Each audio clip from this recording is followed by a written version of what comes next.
Hey guys, welcome back to my channel, the channel where you get an honest review and opinion based on my personal experience. If you know anyone that is going to the Holiday Inn in Montego Bay, Jamaica, share this video with them so that they can get an idea about where they're going and what's on offer. So without further ado guys, let's get straight into this video. I've got my trusted book here and this has basically all of my reviews so I can give you guys a detailed description. With number one, I'm gonna go straight into the activities. By the pool, there's actually like a notice board and I'm gonna try and insert little pictures and videos here and there while I'm doing this review so that you can see what I'm actually talking about. That was where I just walked over from over there. That's the second part of the pool.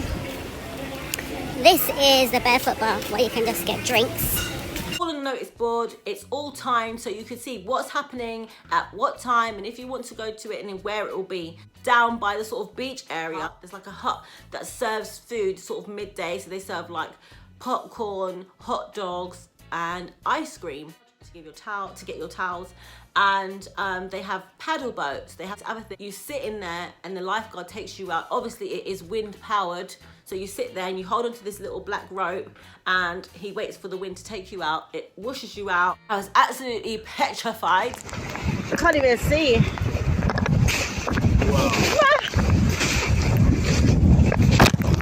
Imagine like you're on the boat and there's like netting in the boat so you can see the sea from the boat. And then the waves are coming like this, crashing up through the net and onto you. Absolutely mortified. Like I was scared. Scared. Like when I say scared, I nearly cried. I'm not joking. It was an experience that I did enjoy. There wasn't really anything else apart from the things that I already mentioned in the hotel. So if you're looking for that party destination hotel where they have beach parties and pool parties and foam parties, this is not the hotel for you. I say it does seem to appear more family orientated. There were quite a lot of children running around the resort. I mean, there's a kids club and there's a playground for kids as well. So moving on to food, my favorite subject.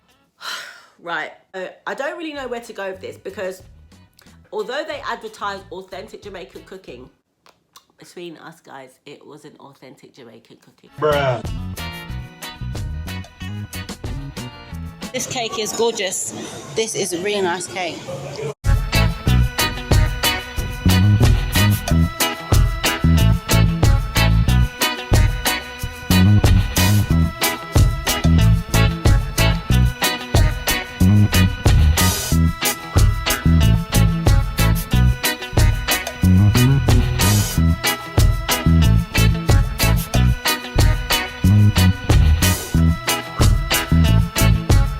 Someone who's of Caribbean descent and has grown up eating rice and peas, jerk chicken, curry chicken, cow foot, chicken foot, soup, red peas, blah, blah, blah, blah, blah, blah, rum cake, all of that, you guys know what it's about. To me, the taste wasn't authentic. I mean, I live in London and I can get better Caribbean cooking down the street if I really wanted to. I was quite disappointed because the main reason for me to go to Jamaica was to have some sunshine, to have some good jerk chicken and fruits and fresh fish and all that type of stuff. I think because my expectations were higher, ultimately I was disappointed. However, if you're someone who has never been to Caribbean islands, has never tasted Caribbean food or Jamaican food, you may be like okay with it. They had, you know, like ackee and saltfish, callaloo, breadfruit, okra, cow foot, curry chicken, curry goat, dumpling, all that sort of stuff. It wasn't hitting me like, it wasn't like, I wanted that burst of that infusion of all the spices and herbs and seasoning, and it just, personally for me, no. Now the jerk, sorry, it was okay, but it wasn't anything special. We went to Scotchies and that was much better, which I'll do another video on for that. The drinks and the cocktails, oh my gosh. Now they've got a machine, it's already like, the stuff's already iced. So you just literally go to the bar, or the one, there's like two bars, one outside, one inside, and there's obviously the jerk hut. But back to the drinks. The drinks, there's like an ice machine, like a slushy machine, and it's already sort of pre-made. So if you want like a pina colada, they'll you know, do the thing from the machine, and then they'll say with rum, they literally pour it in and then you just mix it around, and that is the best pina colada I have ever tasted in my life. They also have another machine for like if you want a strawberry daiquiri or a margarita. It's already sort of pre-made. They just have to add the alcohol to the mixture that they already have in the machine, which is good because it's really quick. On the subject of the drinks, what I will say is this: around the pool area, there are a lot of bees or wasps. I don't know what they are. There's tons of them, and they can smell the sweetness, obviously, from like the liquor, the flavorings, like the strawberry flavorings that they would put into like, you know, the cocktails and stuff. And obviously when people would spill drinks, that would attract the bees and stuff. A lot of times, even like in the main restaurant, you would see the bees coming in and going to the drinks machine and like actually drinking the Pepsi and all that sort of stuff. If you left a cocktail on the side that was really sweet, like a strawberry daiquiri that had strawberries in it, you'd see the bees going in and drinking it, and then after like flying off like they were drunk. I think that they need to solve that bee problem, because living in England, we're not used to like bees and stuff. While for them it's okay, they just go like this, and I'm like running for my life because I don't want to get stung. I've been stung multiple times and it hurts. Like, I don't want to be stung. I think that they could solve this problem by just bringing in like a fly killing machine, like, you know, the thing that, the blue thing that when the flies fly into it, goes zzz, and it just kills them. Like, I think they need to just invest in one of those. I don't think it's that expensive, and based on how much like tourism they get in that hotel, the least they could do is invest in just, you know, like a small bee thingy machiney. There is children about as well. It's not nice for children to get stung. Let's move on from that. Service. The service in the hotel, oh my God, guys, the service in the hotel was amazing. Like, I can't fault it. I can't. Well, maybe I can fault it with one thing, get to in a second, but literally from the moment we arrived, they were so lovely, so nice, so welcoming, so like, just, how can I help you? Just want to do sort of everything for you and try and make your stay as good as possible, which I was quite shocked. I wasn't even expecting that level of, you know, respect and courtesy and customer services. I don't know why I didn't expect that, because I don't know, I guess I'm just obviously being from London and, you know, like knowing Caribbean people and Jamaican people, I know they're very sort of direct and just like, yeah, no, this, that. That's just what I experienced, but they were really, really helpful. I can't fault them on that. We didn't actually know there was a jacuzzi. There's a pool here and it's sort of round the back and it says adults only. The lifeguard let us know, because I was like, the pool's too cold to get in. I don't want to get in the pool. I'd rather go in the sea, but I was scared to go in the sea because there's like fishes swimming around, and I was like, there might be jellyfish. So hot, it was brilliant. So yeah, so some of them are really lovely. Only quarrel I will have with their service is, a lot of you know this, from when you land in Jamaica, oh my God, from when you touch down, someone will be trying to sell you that. You know what I'm talking about. Just tell me number Jamaica and give you any amount where you want, you know. I start uno out. Me the best thing. Nobody thing, I like my thing. You see it. Hey, when you land, literally, from when you land, touchdown, boop, hey, I've got some. And I don't know if it's because I'm black or look of someone that smokes, or I don't know what it is, but I was like, no, I don't smoke. Like, I don't need that. Like, I've come here to have a good time. I don't need it. I don't need it. And it's literally like everywhere. You get on the transfer, the guy that's loading everyone to transfer. Hey, yeah, I've got you. If you want some, I've got this, I've got that. $40, $50. I'm not stupid. This stuff grows. It grows freely, all in the bushes. It grows in people's gardens. People have trees. It grows everywhere. Why are you trying to sell this tiny little bag for how much? For how much? $40. I'm not stupid. Bruh. You know, I'm just saying, be aware that if you do go there to smoke, there are people that will try to charge you extortion prices. If you're paying crazy prices to smoke, I don't know what to say. Well, if you want to, then you can. There are places where you can get it cheaper or for next to nothing. So don't waste your money, guys, on these people. They just want to hustle you. That's the only thing that I would say. A lot of the time, they were nice to us in hotel, but once we like had declined, like there was one guy who tried to sell us some stuff and we didn't want it. And he was like, oh, can you meet me here and I'll give it to you? So we were just like, yeah, just to sort of get rid of him because he wouldn't go away. And then we never went. The next day when we saw him, he was just like, so he went from, hey, how can I help you, to like, bruh.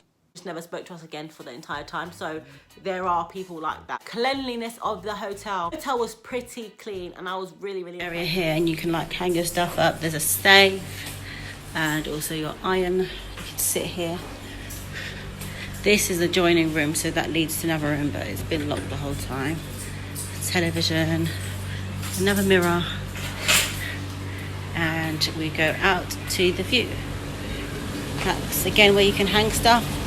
2 chairs and a wonderful view. Every day I saw them like raking the beach, taking up all the seaweed. The beaches, if you've seen some of my pictures, I'll insert some pictures here and around.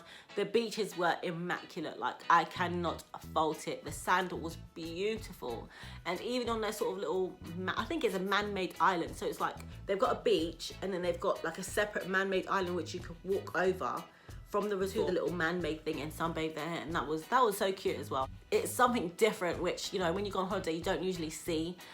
So just to have that sort of separation from the hotel, sort of in the sea, you're in the middle of the sea, and it just feels nice. Cleaned our rooms every single day. Yeah, everything was pretty clean. The thing I would say is I could see a few things have been updated in that hotel, like the jerk hut has been recently painted and tiled and stuff like that, and a few other huts around. What I would say is the rooms need updating, like the beds need updating, and the bathroom. It's a bit dated, but you know, it works, which is the most important thing.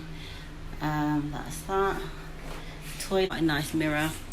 Shut these doors, you know, there you go. That's the shower curtain, and this is like a washing line, I guess you can hang your stuff out. Bathroom. The shower, even though it does work, like it's a permanent fixture attached to the wall, and we were actually upgraded to the, I think it was executive suite. Having a shower in executive suite that you couldn't take it off of the wall and like shower yourself. I would have expected at least like a shower that I can, you know, move around at least. It was just like literally just like, you might as well just go and wash in the sea, to be honest. Like, if I'm just gonna say that, you won't be disappointed with cleanliness, let's just say that. The location of the hotel is situated around 10 to 15 minutes drive from the actual Montego Bay airport, and pretend this is like the hotel.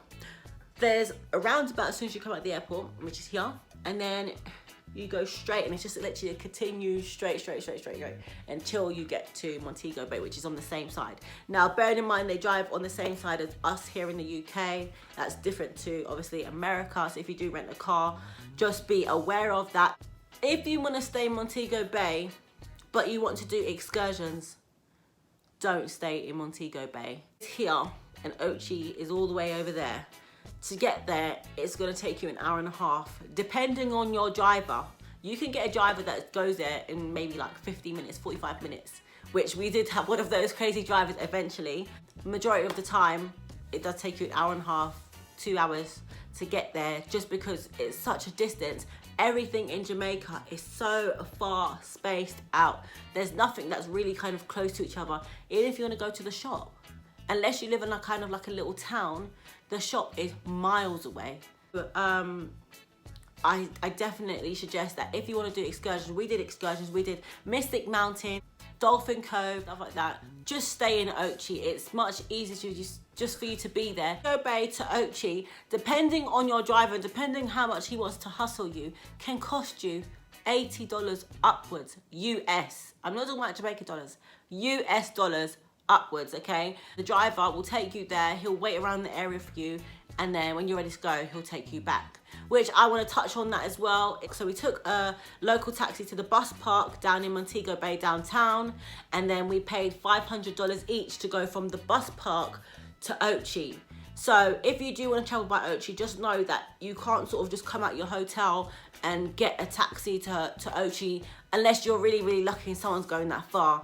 To get to WATXH, you have to go to the bus park. You have to find a cab that is going, or a bus that is going to WATXH from that destination, and then pay. It should be around 500 Jamaican dollars. And those are the people that drive like crazies.